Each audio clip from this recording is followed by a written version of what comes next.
Welcome back to the deep dive.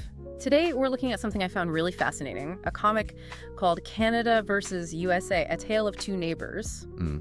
It's kind of wild how just, a line on a map can separate these two very different vibes, as the comic puts it. It really is. Wow. And comics like this are great because they visualize those cultural nuances so effectively. Yeah. Things we might feel but not always articulate. Right. So our goal here is to unpack some of those visual insights, pull out maybe the most surprising bits or those aha moments about what makes each place distinct. Sounds good. Where do we start? Okay, so right off the bat, the comic hits you with weather woes. Yes. The climate. Yeah, you've got the U.S. character absolutely melting. It says 100 degrees air in July, and then the Canadian character is like buried in snow, still wearing mittens. In July, it says same season, different temperature. Exactly. And it's more than just the weather, right? It subtly hints at how daily life is shaped. Maybe resilience in Canada, adapting to the cold. And maybe more focus on warm weather stuff in the States. It's an interesting thought. Definitely. How the environment shapes culture. Okay, moving on from climate, healthcare. The comic calls this healthcare, and it's pretty direct. Very direct. You see the Canadian checking in, all smiles, and the caption jokes, free as maple syrup. Right, and then the contrast, the U.S. character is staring at this just enormous bill. Caption says something like, a Band-Aid cost me $500. Oof, yeah.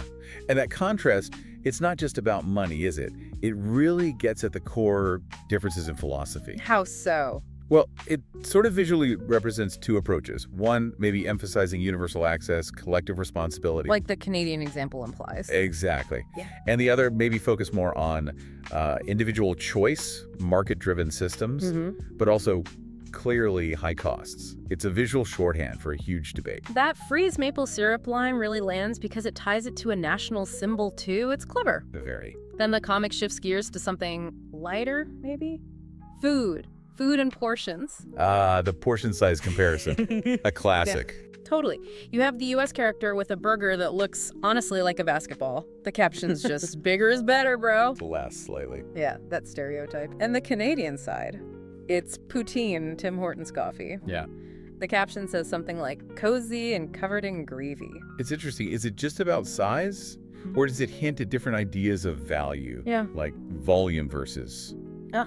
comfort food, maybe. Supersize versus satisfy, as the comic puts it. What we prioritize in a meal. Exactly. Consumer culture reflected on a plate. Okay, next up. Politeness level. This one made me chuckle. The sorry stereotype versus, well, the opposite. Pretty much, you see the U.S. character stop in traffic, yelling, move it! Very direct. Aggressive, maybe?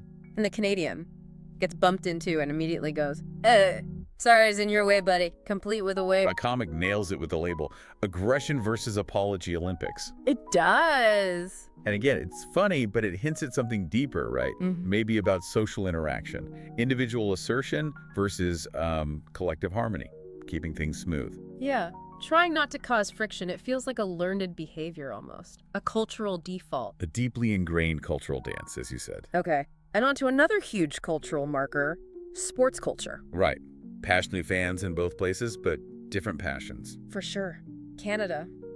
Picture is on a frozen pond, hockey stick in hand, declaring, puck drop is sacred. You can almost feel the cold. Definitely Hockey Nation vibes. And the U.S. character is midair, dunking a basketball. March Madness is life.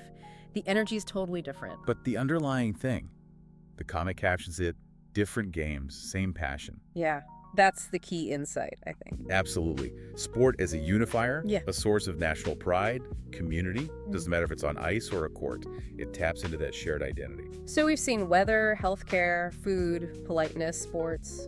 Quite the range of differences packed into a few panels. Vivid contrasts, definitely. But then there's the final frame, unity. And this kind of brings it all together, which I like. How does it do that? Well, you see both characters, the Canadian and the American, just hanging out, laughing together. Oh, cool. And the dialogue is perfect. Canada says, we say A.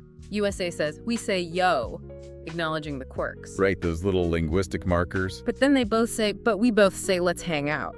Nice. So despite everything. Exactly. The final caption just says, different lifestyles, same friendship.